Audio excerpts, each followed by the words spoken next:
Welcome to Living the Dream, sponsored by Jackrabbit Dance, the podcast that brings together studio owners, dance educators, and leaders in the industry.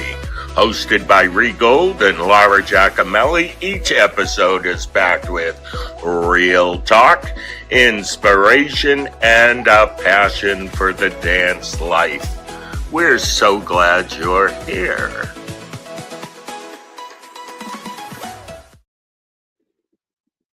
Hey, hello friends. Welcome to Living the Dream, Thursday night edition.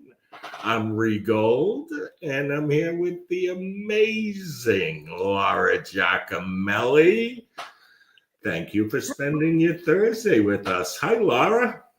Hi, Ree. Yes, it's the perfect time to check in, recharge, and reconnect with the joy that lives in our classrooms and in our hearts. We're so excited for this evening. We're going to be talking about bringing the calm into our classroom, our community, and just a lot of insight tonight. So I'm excited.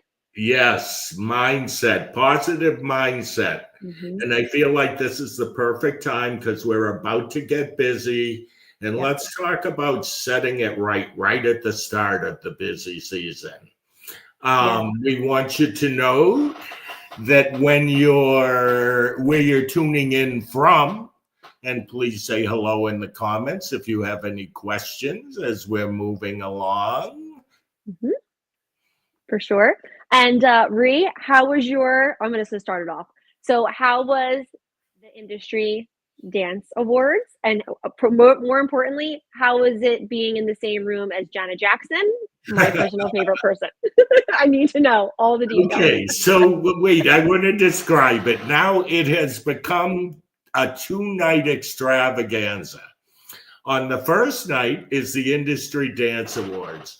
That evening is all of the dance studios around the country put into categories like Best Jazz, Best Contemporary, and they represent all these different competitions. So it's like the nominees are, all of those studio owners are in the audience. There are special guests, Lifetime Achievement Awards, and that's day one. It's a really cool event. That's how it all started. Okay. Then I think it was last year, they started Gala of the Stars, okay? And last year was the first year, and we had Liza Minnelli, which was really an unbelievable pull-off, okay? So I'm involved. I'm on the board of Dancers Against Cancer, and all of us were like, how cool is this? And there were some other stars there, but Liza Minnelli was the highlight. So then this year, it turns out that it's Liza again presenting an award to Janet Jackson. Oh my God. Ben Vereen, Derek Howe, the list goes on, agents from all over California, dancers, just this gathering of so many like awe-inspiring people in dance. Special. I'm honored to be a part of it. I sit there sometimes and go, how did I land in this room with all of these people? But yes, remarkable. And they turned around to cheer, and there was Liza Minnelli who spoke about Janet Jackson, and Janet Jackson came over to the chair. It's like a moment that you might not see anywhere else, you know? It's cool. I love it. But when I got involved, what made me get involved was this organization helps children with cancer, dancers with cancer, but it also helps their parents. It helps dance teachers, studio owners. You could be a dance dad, and Dancers Against Cancer will help you. So yes, I just named off all of those stars. But when I'm there and they bring out what they call their hope stories, these are little kids who have benefited from Dancers Against Cancer. Some of them are bald, some of them are on walkers, some of them have what's the word for a leg that is what am I trying to say? Like amputated. Yeah, Yeah. prosthesis, okay? Okay. And they're kids, and when you see what all of this is doing, that's what matters to me the most. You could take, I love the celebrities. I loved who I saw and to be able to brag about who I saw. But it's really in the end about that little girl who has hope, and her parents have hope, or that studio has hope. So yeah, cool thing. And if you're listening, whether you're listening on our podcast or you're watching us tonight live, know that if you haven't checked out Dancers Against Cancer and what they do, you really should, because as studio owners, we're always putting on performances. Many of us compete many weekends. What if we just spend some time teaching our kids that if you have a healthy body, you can do good things with that healthy body to help others, and helping dancers and other kids just like them, or families just like theirs. If we could get every studio in this country to be a part of this, it would change the vibe. Why can't we compete for raising the most money? And you can become a Hope Studio. That's what being a Hope Studio is. And the minimum to become a Hope Studio is only $1,000 for the year. And when you think about that, when you're thinking about your recitals or, having a dance-a-thon in your studio, like, we can raise that quickly, especially if you're a medium large studio. That's something that can happen. And even if you're a smaller studio, that's something that, we should really, it teaches your dancers that it's not just about them. And I feel like that's something that, every child can really benefit from. I'll tell you another little tidbit about what I know too. It kind of can snap parents into appreciating their kids more, okay, and their healthy bodies more, because I see it happen. I see the parents' faces when the kids are in a room with other kids who are suffering from cancer, and the reality of how lucky am I that I have a child who can get up on stage and dance and is physically cool. Like, it's a gift, but it takes something like this to awaken people to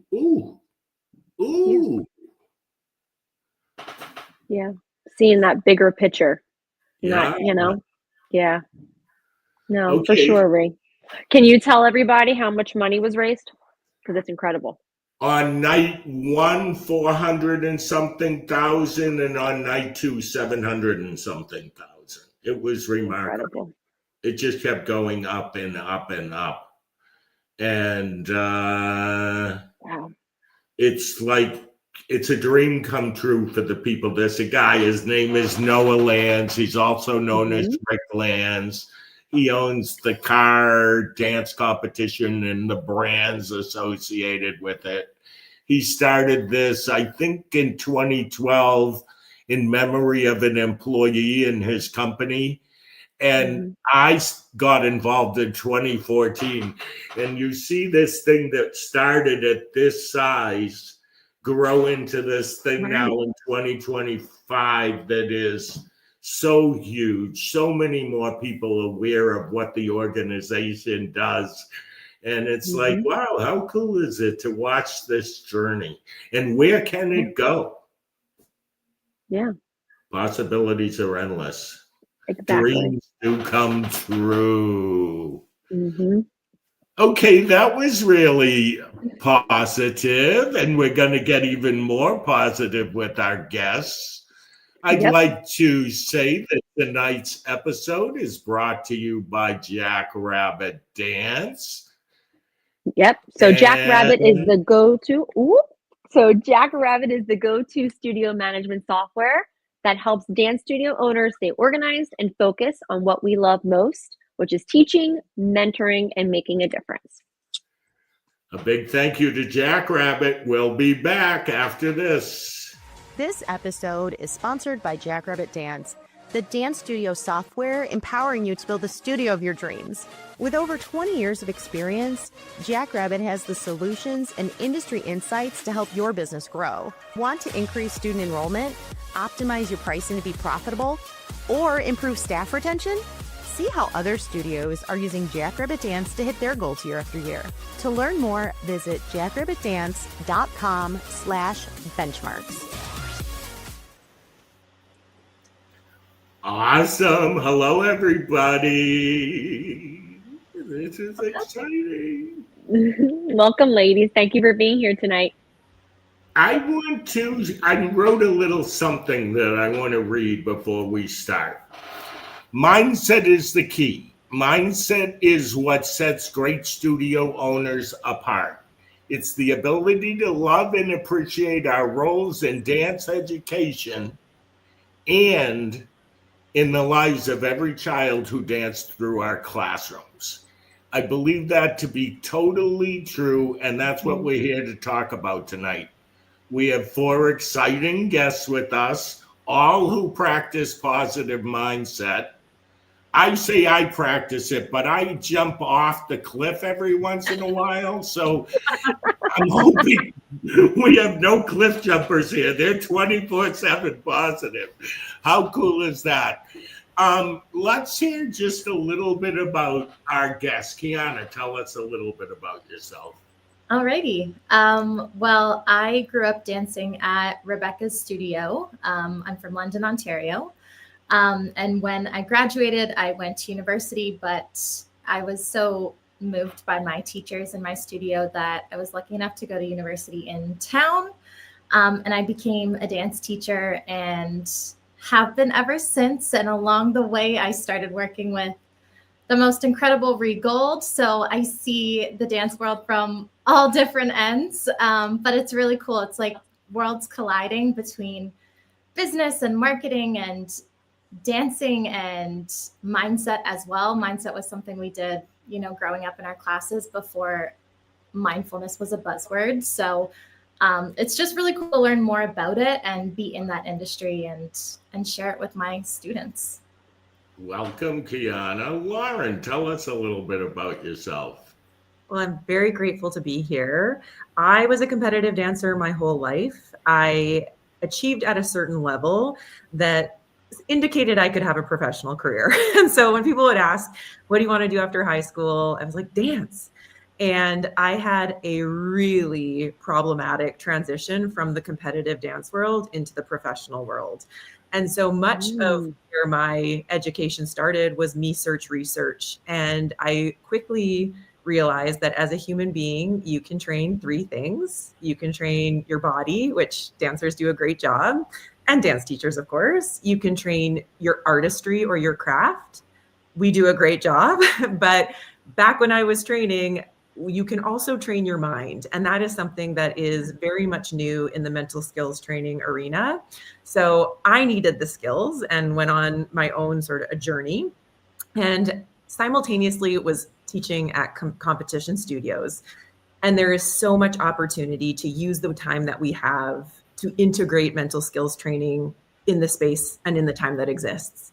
So really, it's just allowing ourselves to learn and expand our education, because so much of what we do is just fostering the skills that are transferable out of dance. I tell the kids, you can't tap dance on the boardroom. Like this is not the transferable skill if you're going to be a doctor, but the mental skills are. So I went back and I got my master's in education and coaching studies with a focus on mental skills training for dancers. And I'm actually now currently back in school doing a graduate certificate in sport and performance psychology. So I would love to say that I am positive all the time, but I'm a human and I got a lot of emotions, and life is full of ups and downs. And so it's the skills and the tools that help bring me back to me and allow me to meet these challenges with a sense of confidence and I can do itness, as opposed to fear or defeat. So that's what brings me into the beautiful blend of still being a teacher, choreographer,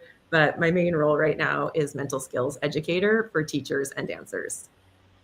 Awesome. Thank you for being with us. Miss Rebecca. Hi, everyone. My name is Rebecca Brettingham-Filice, and as Kiana said, we're from London, Ontario, in Canada. And I started my studio 29 years ago and have always focused on life skills and mindset in the classroom because I truly feel that it makes a difference with our dancers and ourselves.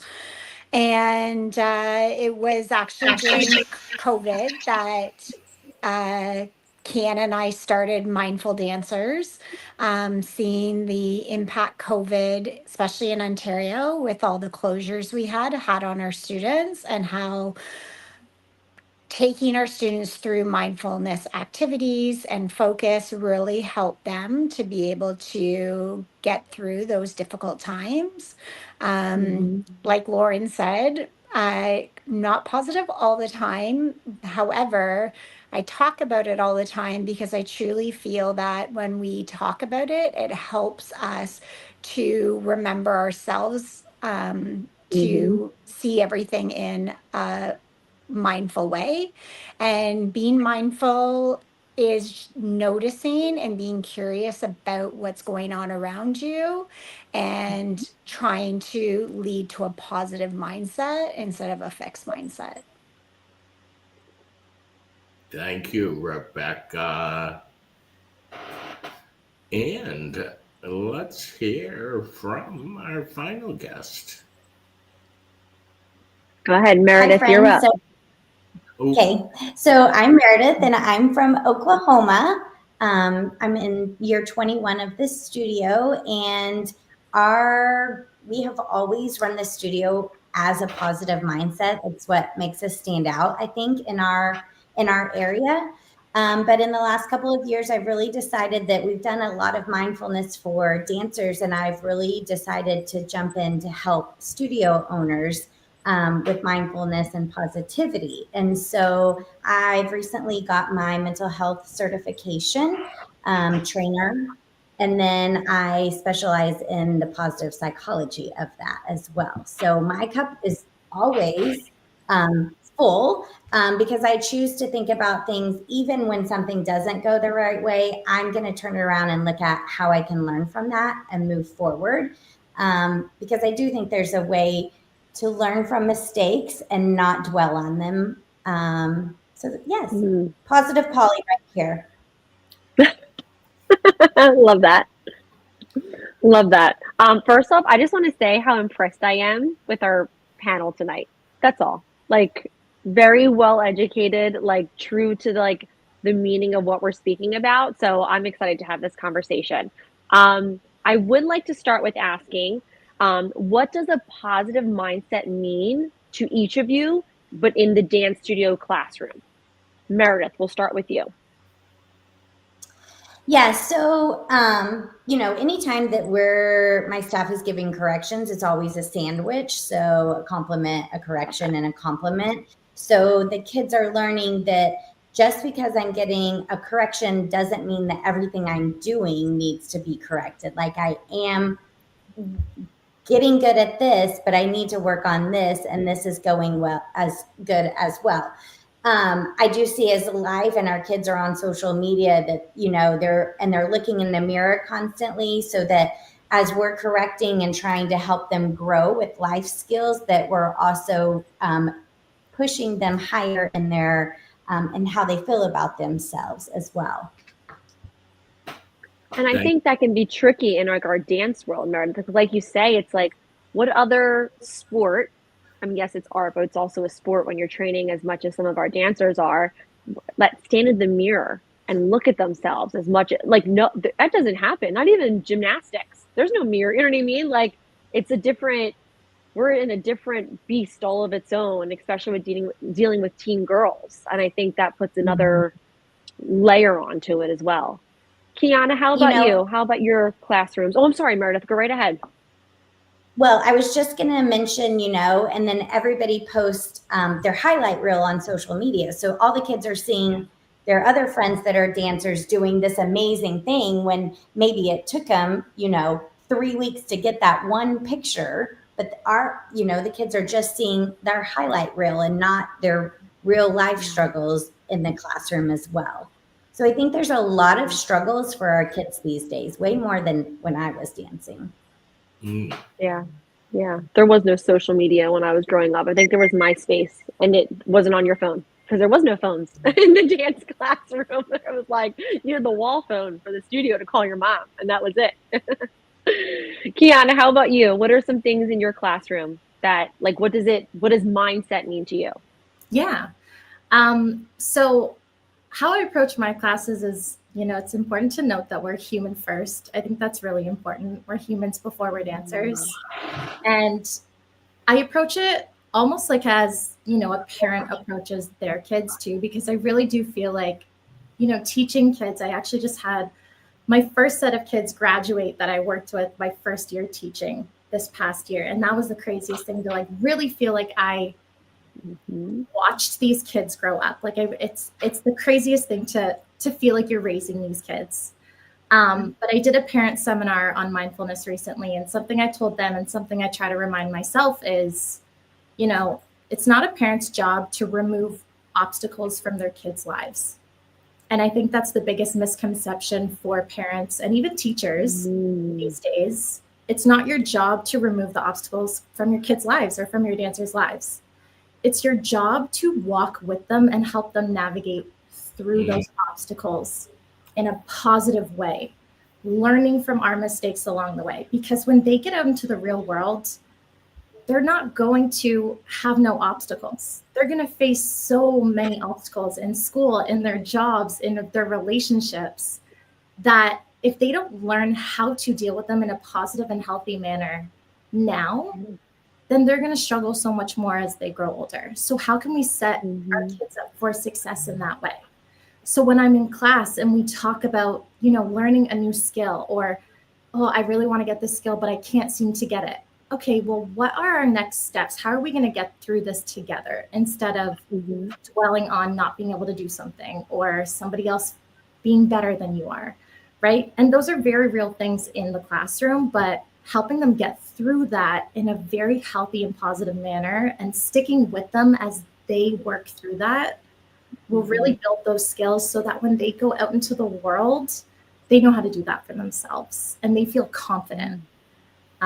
So that's really important to me is seeing obstacles, not taking them away, but learning how to navigate them and walking through them with your kids. And how do you communicate that to the parents? You said that you have seminars that you teach? Yeah, so we've done some parent seminars, and I recently did one.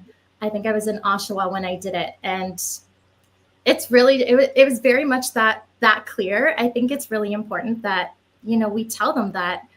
I think my exact words were, "It is not your job to remove obstacles from your kids' lives," and it's hard to say that to a parent. And I myself am not a parent, and I have a mom who loves to make sure that my life is as easy as possible. And I think that's, as parents, and I said this to them too, but that's your goal as a parent, right? To make your kid's life better than your own. But I think as generations have gone on and this generation has tried to make it better for this generation and this generation, lives become easier and easier and easier.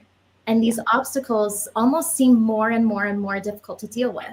Sometimes I look at my students that are struggling with something and I'm like, that seems like not as big of a deal or an issue or a crazy thing as I feel like you're seeing it. But in comparison to some of the things that they've dealt with in their lives versus me or somebody older than myself, that might be the most difficult thing that they're dealing with right now. Right. So kind of getting on their level and helping parents understand that we can't make their lives that easy. We just can't, because then they don't set goals and they don't persevere and they don't build the grit and they don't build the growth mindset that's needed to get through things in that healthy way. Mm-hmm. Kiana, I had a mom email me, and the dancer was young. It's her first time being in class. She might be like 6 or 7, so like a beginner level style. So in jazz class and out of combo class. Mm-hmm. And she said, really quick, just want to let you know that such and such is going to be dropping, blah, blah, blah. And then 15 minutes later, so I didn't even have enough time to respond to the first, like, what, did something happen? What's going on? Do you want to try a different style? The mom goes, I spoke to her again, and there's 2 steps that she can't get. So we just talked about practicing at home, and now we're back in class. Sorry. And I was like, wow, that was just such a, and it was 15 minutes later, and I was like, 180. wow, like a whole, exactly. I feel like you won on that one, Laura, because that is not the typical right there. Good. Yeah, I wrote back to her and I just said, like, I'm happy to hear that she's going to practice at home. If she has any questions, like, Miss such and such can always stay after class or during class, break things down a little bit slower. I did the whole thing, but I was like, wow, like that. It was interesting. She sent it before the conversation happened, like what you're saying, without remove, like getting down to like the nitty gritty, like what's the issue? I don't want to remove the obstacle for you. She wanted to at first, and then she was like, oh, I can just help you, and we can do this at home. And I was kind of like, I just kind of saw it all unfold right in front of me. I was like, oh, that was an interesting dynamic that I just witnessed. That's so funny. And it makes you wonder almost like, is it the mom who almost requested or put the thought in their kid's head that they should go to a different class that might be easier, might be better, that they might be better at? Was it coming from the kid? You know what I mean? Right. And is that the mom in that instance really just like seeing their kid distraught and sad and wanting to take that emotion away? Just take it away. Right. Exactly. Yeah. To be a fly on the wall. We're going to our next guest, but we have an overly heavy Canadian panel this evening, and we are getting some comments on how Yes. ladies. Okay, go ahead. Lauren, how about you? What does positive mindset mean in your classroom? I think that this is a conversation that has so much nuance and context. When we're looking at younger students, it's the recognition that the adults in the youth environment, our talk becomes their self-talk. And so they're at a cognitive stage where they are little sponges trying to figure it out. And they're learning through role modeling of how we respond to hard things and the kind of language we want to use. And their self-awareness might not be strong enough yet, or maybe even online yet, but we're planting the seeds and we're nurturing them through consistency and through role modeling. So when I look at the younger students, I see that as the most powerful role that we adults play. When it comes to more of the teens and that area, I have such compassion for what their days look like by the time they come into the door with us. And there's a high likelihood that they shoved food in their face, went to school, which kind of feels like going to meetings all day, and then get in a car, shove food in their face, and kind of pop into ballet. And then we're wondering why they aren't excited to be here, or why they're glazed donuts, or why they're, and it really is a process of overstimulation. The nervous system probably hasn't had time for stillness, for silence, for any kind. I mean, when we all walked home from school, we just walked home from school. And I remember catching myself talking to myself because my mind was wandering and I was just, in imaginary land. And that just doesn't happen now with the amount that we use devices and the amount of stimulation that's coming in 24/7. And really, this is one of the first times in human history that you never have to be alone. You never have to be still. You can consume somebody else's content or somebody else's life 24/7. And so now it's becoming a skill to be in stillness and to catch up with yourself. So in my teen classes, we would come in, plant your feet, close your eyes, and just take a few breaths, like do a body scan. Where are you? How are you? And And then we would do like a rock back to side, write internal permission slips or intentions. But really, it was me wanting to give them a chance to even be present so that they hear my corrections, so that we can check each other's energy. There's a great saying that teachers and coaches should be the thermostat, not the thermometer. And so many of us, we react like if they're wearing their hoodies and they're tired, or maybe they're overstimulated. We as the leaders and the coaches in that space, if we're reacting to that, I mean, we've just jumped into the emotional swirl with them. And so I really have tried to practice that space that we all need. We need to take it too before we teach a class. Right. We are also overstimulated. We are also tired. Right. And then I really try and anchor classes and just human experience with curiosity. I don't use the word positivity a lot, just personally. That to me sometimes feels like pressure, where to go into things with curiosity, to be curious about how your body works, to be curious about the movement you're creating, to be curious about your teammates. Like if you're curious, you're not judgmental. And it's in the judgment that we start to limit growth, limit connection, limit creativity. So that's really been the anchor of so many of my programs and so many of my experiences. And all the same things can be said in my parent and teacher workshops. It's like, to be human is to have a very old primitive brain that has one job, and that's to survive. We forget the human brain isn't built for happiness, it's built for survival. And we are in a world where we are drinking from the fire hose of information.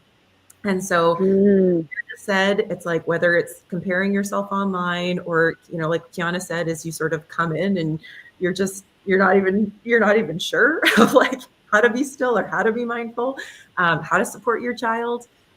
This is where there is so much beauty in the fact that we are an art form. And yes, we are athletes, and many kids have chosen to compete in it like a sport, but we are an art form, and that opens a door for mental training and for mental exploration that is so beautiful and doesn't easily exist in all sports spaces. So I'm very proud of our artistic foundation, because what it affords us to be adaptive thinkers, creative, flexible, open, curious, and that has been one of the most beautiful things to witness the more and more that this conversation grows in our communities. I would love to say that being the thermostat and not the thermometer, I might quote that. Like I might snag that quote and like just give that to my teachers at my studio, because I think that's really important. Like you're the one that's setting that tone in that classroom. And if we're expecting the kids to, like you always say, like, this is show business, you have to leave your stuff at the door. Well, if you're expecting the kids to do that and come in, we have to come in and show that support and set the tone and be that steady, positive teacher in that classroom, but also be able to read the classroom, like you're saying. What do the kids need today? Because they might not need a hardcore, let's push. If they're like, I can feel it in my classroom when midterms are happening. I can feel it when AP classes are getting hard. You can sense it if you're that kind of teacher. You can feel it. I can feel it. You can just, how they move their bodies is different. Not even their presence is different. But I love the idea of being the thermostat and not the thermometer, because you do set the tone for your classroom. I love that. I think it's a common saying, especially in teachers, like a dysregulated teacher is a dysregulated classroom. Yes. And just a week or two ago, I had a little girl look at me and be like, when's class done? So she's done with this, she's having it. And in that moment, we have a mindful choice, because in that moment, you can respond maybe how your teacher responded to you, which, I mean, choice is yours. You could respond like, I'm tired too, or well, you don't have to be here. And that sends a message to everybody in the room. And so it's in those micro moments of our teaching where you hit the frustration. Kiana, there's an amazing book. I don't know if you read it. It's Ryan Holiday, The Obstacle is the Way. There's these moments even within our teaching where we're going to hit an obstacle and a frustration. And if you are practicing that mindfulness, and if you are deeply rooted in your values, if you've already regulated yourself, so when you meet that moment, you can meet it in a way that feels aligned, that is how you build that trusting culture. And that's also what sends a message to everybody else. Because from a childhood perspective, an unpredictable adult is one of the most scariest anxiety-ridden things. Yes. To be able to be a predictable teacher, a predictable adult. When I have kids come in and you can tell they are tired, but we have to do the choreography. Like, I know you probably want a yoga day or a stretch day, but we actually have to do some stuff. We as teachers have tools that you can start. You can have a slow start. And through multiple tools, whether it's mental skills, whether it's music, whether it's rhythm, whether it's connection, you can build your class that way. You can be the thermometer, but it just probably requires that you teach in a way that you weren't taught, which is the advocacy for education and the advocacy to continue nurturing this mastery that we call a teaching career. Yes. I loved all of that. Thank you. I think Rebecca, how about you? Oh, I'm sorry, Ray, go right ahead. No, let's go to Rebecca. Sorry.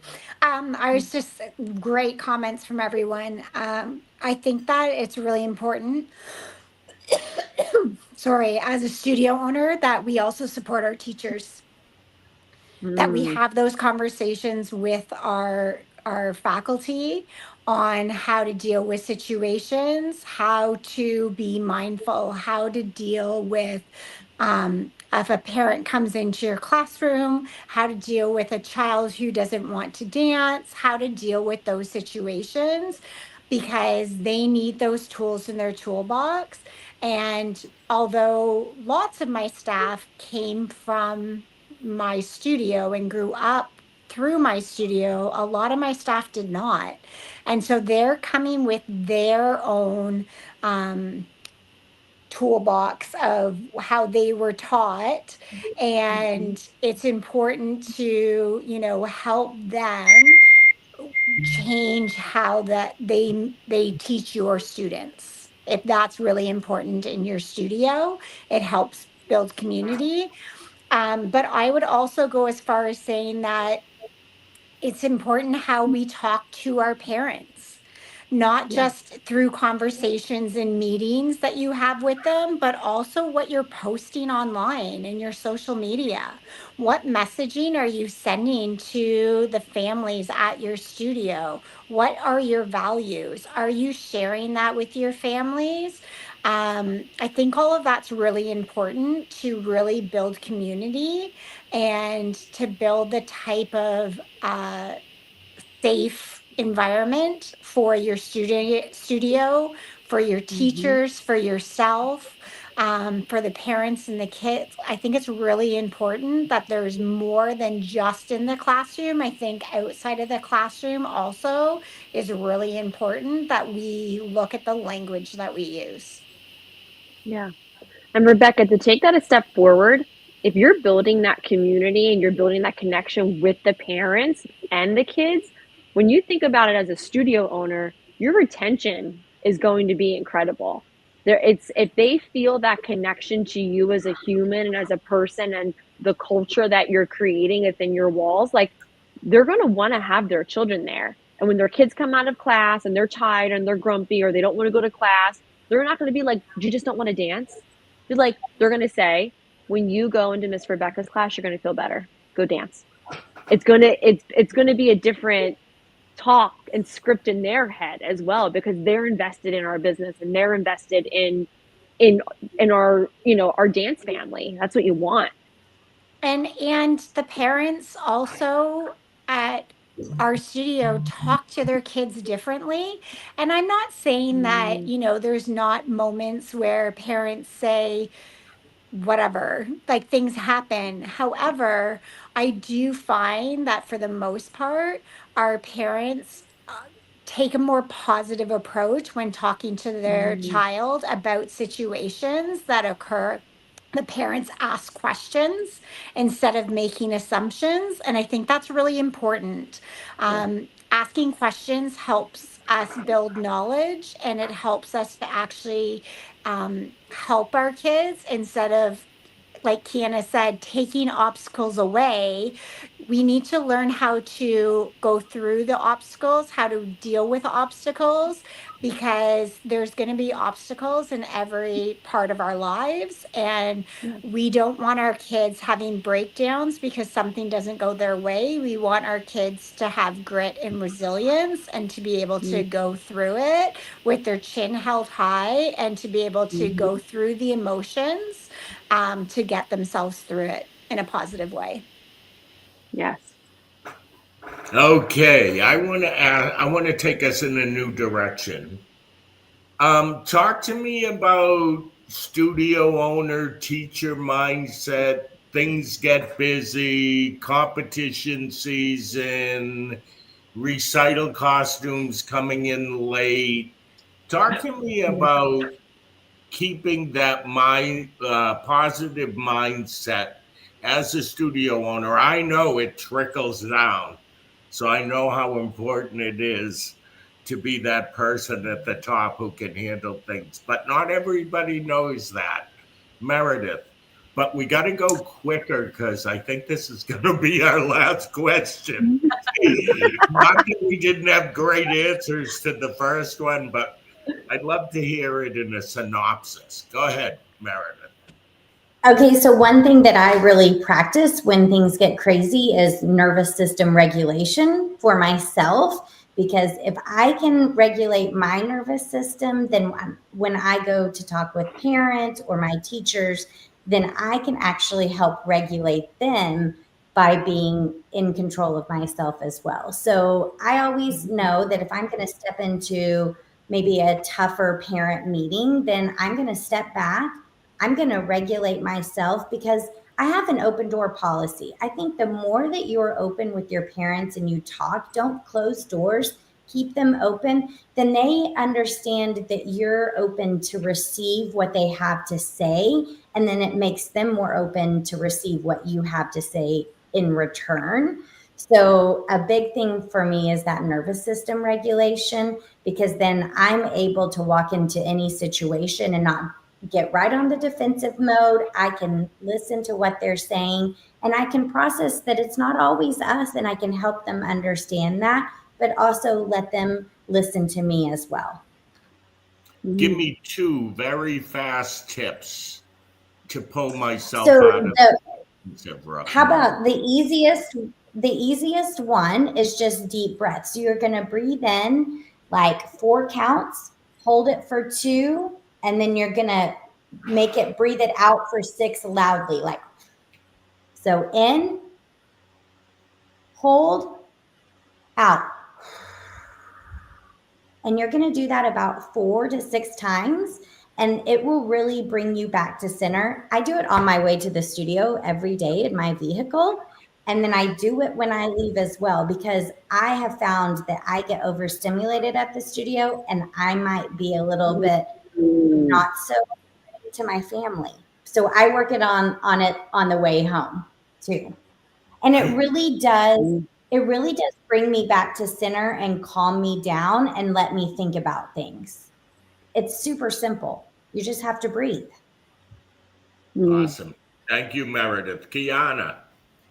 I love journaling. I think that writing things down is, it's been proven to be so powerful for people. Even, goal setting, we talk about that with our kids a lot and ourselves as well. You are, I think it's something like 60% more likely to achieve a goal if you write it down. So even taking that, like very powerful things. So when you look at your day and your emotion and the way that you're handling life in that way, I think just writing things down, and I'm a busy gal, so I'm not saying paragraphs and paragraphs, but I think that even point form, writing down how you're feeling. Something I love to do myself is, like, at the end of each day, write down 3 things that, made you happy, or 3 things that you're grateful for. It can be so quick, but so effective. And it's something that I've started doing in my classes with my kids too. Sometimes we write it down. Sometimes it's just while we're taking attendance, but like, tell me 3 things that made you happy today. And getting our kids to just like stop and sit and think and like get to tell me 3 things that like put a smile on their face that day, it changes the way they start to take class. And then I always take the last turn because I need to remind myself to do the same thing. And I think as teachers, we do need to take a second and be like, you know, it's a busy day. I had to rush here from work to get to dance, to teach and prep my lesson plans for the night. But like, okay, what were 3 things that made me really happy today? And how lucky am I to be doing this? And I think it helps just bring you back down from all the chaos in your day. But whether teaching or not, I think it's really powerful. Writing things down and finding 3 things you're grateful for each day. Yeah. Thanks, Kiana. Lauren, your thoughts? Well, I'm yes to Meredith's answer, yes to Kiana's answer. This month, when you were saying we're heading into a busy time, I'm like, heading in? Like, what? This month for me has been wild. And so I've had to really sit with myself and look at capability versus capacity, because I am capable of doing all the things and trying to tackle all the things and wearing all the hats. But the capacity is the capacity when it comes to time and energy and the balance of how many demands that we have as an adult in this life. And so for me, it is coming into really clear definitions of success and really clear definitions of failure for myself, because I have that inner critic. I have that perfectionist. I'm thinking that everything's got to be the highest bar, which I love about myself. And also when things get really busy and capacity is limited, the self-compassion becomes a non-negotiable. We have to have a voice in our head that says, that was good. That was good. That was good for today. Like you did good work, even if it's not completely done. And even if it's not all the things. So that one for me, and also recognizing that rest is not the reward. Rest is the prerequisite for high performance. Rest is the prerequisite for doing this and showing up the way that we want. And so when you look at Olympians and when you look at people in high performance, there is scheduled recovery days. There is scheduled intentional rest that takes you out of studio land, and you have conversations that have nothing to do about dance. And like, that is just as important to be able to show up in the way that we want. So I am saying it not as a master, but as a learner and as somebody who has to practice this always and often, because I mean, the relationship with time is one that we all have a different relationship with it. Most of the time I hear there's never enough time, but there's the time that we have. And so how do we want to work with the time that we have in a way that feels like we have our own back and that feels nourishing? And so that's been my practice this month. I love all these answers and I want more of them, but I want to say, I think our world thinks that if we stop and do for ourselves, or like me, stop and say, I'm going to watch this Netflix series this entire day, that somehow we'll fall behind, when in reality, it's exactly what you need to do. It will keep you from falling behind because you'll be ready to attack it, if that makes sense. You can't get anywhere on an empty tank. Yes. Okay, Rebecca, studio owner, stressing. So I have to say that I feel, one, I grab a baby because that always reduces my anxiety at the studio. I always find a baby. It's a Pick up known a baby. fact. When we're at competition, somebody's baby's in my arms. And you know what? In our business, you can always find a baby somewhere. Yeah, it keeps me so calm. But I have to say, being organized and mapping things out ahead of time, making sure everybody knows expectations. I love Brene Brown's Painting It Done, so your staff know exactly what you want it to look like at the end. I shut my studio down for holidays. It's known. I've done it for 29 years. We go away often. on those closure times because I need to refuel. I need that time. And honestly, I have some of my best thoughts when I'm relaxing because you're at rest and you see things in a different light and you see something. Kiana and I were driving to conference a couple years ago in Connecticut, and we stopped at a gas station to get gas, and the gas pump started talking to us.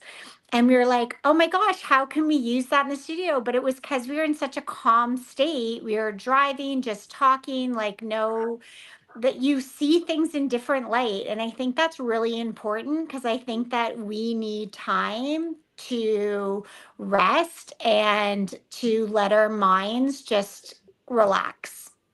Yeah. Because that's when creativity can happen. Absolutely. If you're always in the hustle, we're still artists at heart, and that's when the artistry comes out, is when you can be creative, you can be in the moment. When you're always thinking 20 steps ahead like us teachers and studio owners do, it's hard to fall into that creativity bucket again. But if you have all your processes and you have everything organized, then it allows you to have those downtimes so much because you're not running the hamster wheel. You're able to like just, walk around and enjoy everything that's happening because it's happening when it's supposed to happen. So I want to say that just in listening, we need to like probably do this as a 10-hour weekend workshop. We could have some handbooks and some workbooks because we hardly got in very many questions, but great comments. But really, would you say that if we were to sum it up, it's a choice? Do you get why I said that? It's a choice on how you're going to react. You actually make a conscious choice to say, I'm walking into the dream that I had my entire life, and I'm going to appreciate this, even if all these outside forces are trying to bring me down. I'm making a choice to walk in here today and be the best that I can be in my role as a dance educator, but mentor, leader. And then if I can make a great dancer out of this, how cool is that? But that mentor leader part is the foundation for all the other parts. I feel strongly about that. Like I look at who we are and what we do, and if we could all embrace that we make a difference, even if it's 1 hour a week, that would make us all really understand the importance of every word that comes out of our mouths, of every statement we make to a child. Somebody said earlier, I do the sandwich method. That's a conscious decision that we can all make. So it's a choice. Okay, we have a rapid fire round here. Let's see how rapid we're gonna make it. I was gonna say Kiana because I'm used to saying that. Laura, start us off. Perfect. All right. So literally, ladies, all you're doing is like the first thing that comes to your head when the question is asked, and we'll do Meredith, then Rebecca, then Lauren, then Kiana. So what is your go-to feel-good song, Meredith? Oh, Good Day by Forrest Frank.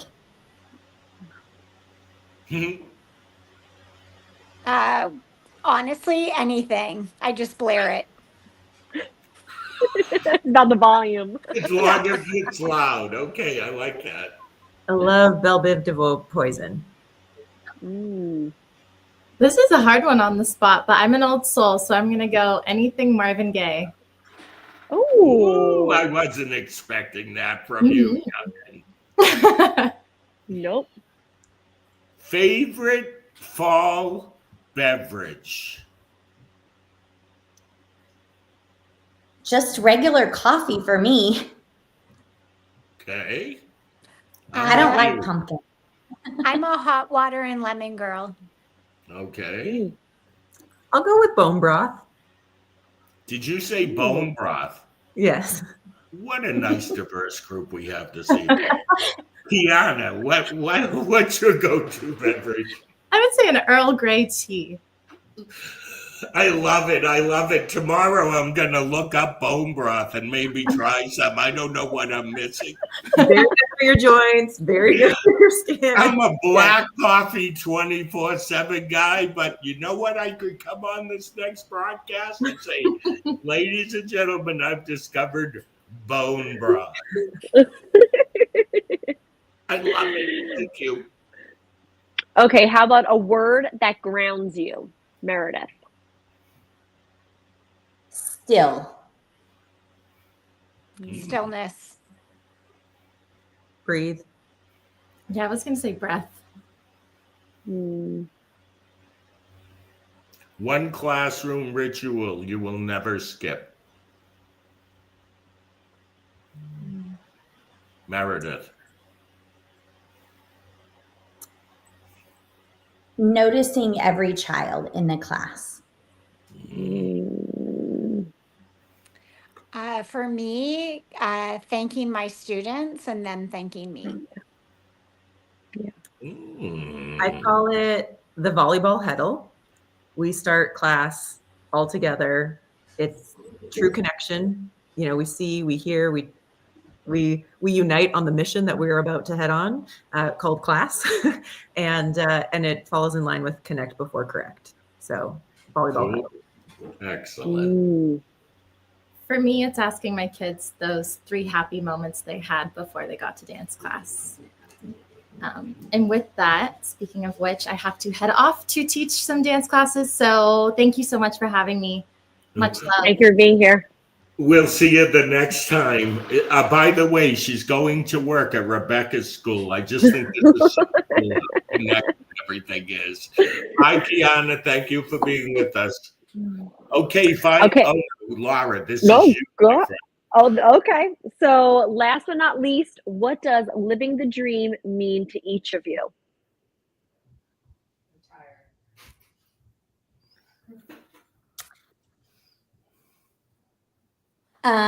For me, living the dream means enjoying exactly what I'm doing right now.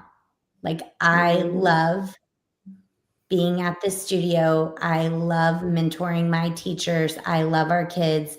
I love my family life. Like, it's all fit in so well that honestly, I can't believe this is what I actually get to do. Like, this is a dream. And wait, I want to say before anybody goes, she means this. I know Meredith. It's like, this is a reality for Meredith. And what a mindset to have, my friend. Sorry, I didn't mean to interrupt. Go ahead. No, you're fine. For me, it is similar, getting to do exactly what I want to do for my job, for all my businesses, for my family. Traveling, getting to do all the things. That is living the dream. For me, it is being in spaces where every individual is allowed to be authentic and connected and present, and where laughter exists, like where there is joy, where there is, I mean, just true energy and human connectedness is just my favorite feeling. So I've had to, I'll put an asterisk. I feel like I am currently in process of living my dream, and it's taken a lot of work, and it's taken a lot of grit, and there's a relentlessness to it to continue to show up in a way that's maybe countercultural at times, or you know, maybe it's maybe it's being the odd one out because you're not operating in a system that is designed for a certain kind of way, but it's a really beautiful thing to be able to look at my calendar and look and say, I want to do every single thing on here. I want to talk to every single person that when I look back, I'm like, that was insanely busy and I would do it all again because they were safe spaces with authenticity and laughter. That was a great I love that. I would add in, like, it's an adventure. Like, this life is different for everyone, and I love an adventure, and that's where I'm like, it's a dream adventure. Like, every day is new, like traveling and all the things. So I love that we all had hit it on some point, and we're all so different as being studio owners and artists. Like, how beautiful of the life that we've created. Yeah. And I look at life sometimes after my 64 years of experience as how grateful that you recognize you're living your dream. But this life will help you and guide you to where there are new dreams, new goals, new things that need to come to you on this journey to literally fulfill that dream. It's not always like smooth sailing. There could be this bump in the road and you go, oh my, what is this all about? But that bump in the road had a reason. And that bump in the road said, now you need to curve into this direction because that dream will become better. That sometimes in our life, it's not just glorious forever. It's glorious. Okay, now where am I shifting? Where's the change have to come to become even more glorious or glorious again? I hope that made sense, but it's a roller coaster. Always where you're trying to reach that top pinnacle of who you are at that time. Some deep thoughts going on here tonight. Okay, we're going to do this again. We did have a request. We'll do one question night. We come up with the best damn question we can come up with. That's it. Well, it's because we had such great people on. No, I agree. But this was like a great panel.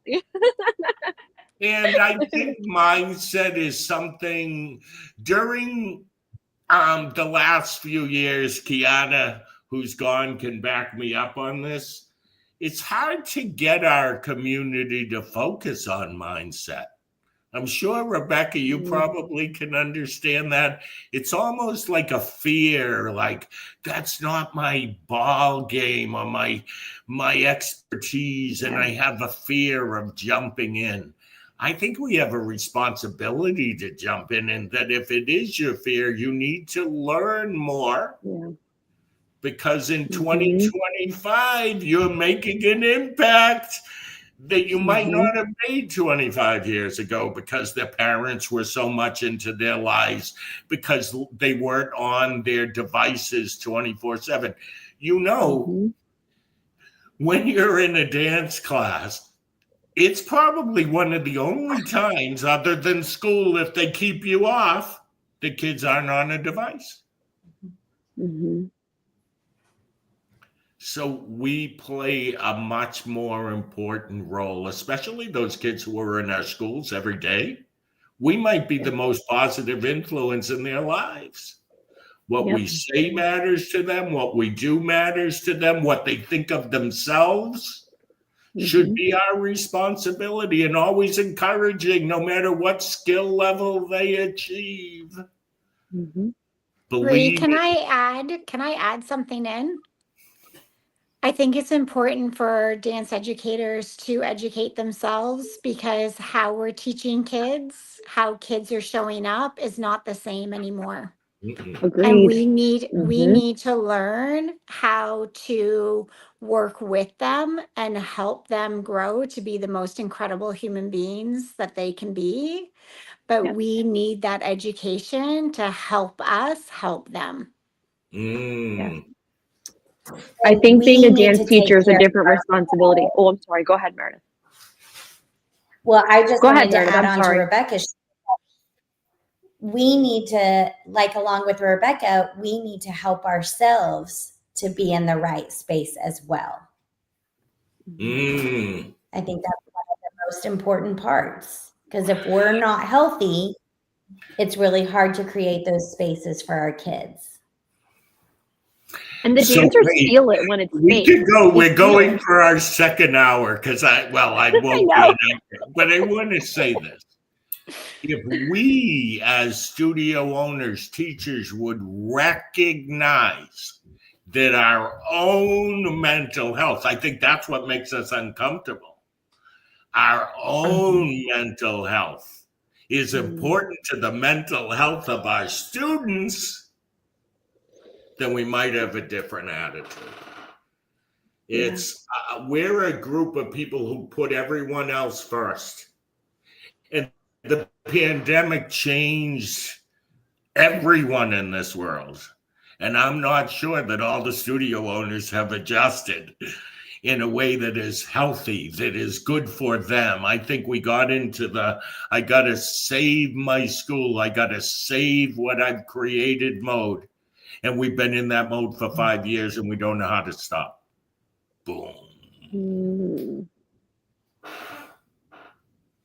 So if we're going to do it for our kids, maybe our priority needs to be us, and that it's okay to do that. Like, it is okay to take care of yourself. Anybody have any comments on that as we head into our second glorious hour here? Yeah, I would just say it's not okay. It's mandatory that we take care of ourselves. It's, and there's two phrases that I play in my brain all the time, or at least perk my ears. One is, the good old days were not good for everyone. So if you're framing it, yes, ma'am. I think Dominique Kelly said that to me first, so I won't take credit, but it's stuck in my head of let's be so real. And also, if you're saying kids these days with a sense of judgment, you are missing the connection and the creativity and the possibility for the programming, for the relationships. Socrates has a quote about kids these days. And so this isn't a new argument. This isn't a new sentiment. And as educators, we want to be mindful if that becomes our language, because then we're putting blocks in front of possibilities. Yeah. And they're going to be different because the world is different. Of course. I rode bikes for entertainment. I had no phone, right? Your mother literally would say, go get lost, and you were lost, and you were creative, and you built sports with your friends. I'm telling you the truth. There was no device, and somebody would flash a light if it was time for dinner or you had to come in. It was your mind. There was a creativeness to it that just doesn't exist. Or just go be a kid that doesn't exist. I have to keep my kid occupied 24/7. They have to be the best at everything I'm keeping them occupied at too. And want to know why? Because I'm paying for it. So you need to make my kid the best. It's not about my kid works the hardest and that's how I got here. It's I'm paying you to make my kid good. How come they're not as good as I think they should be?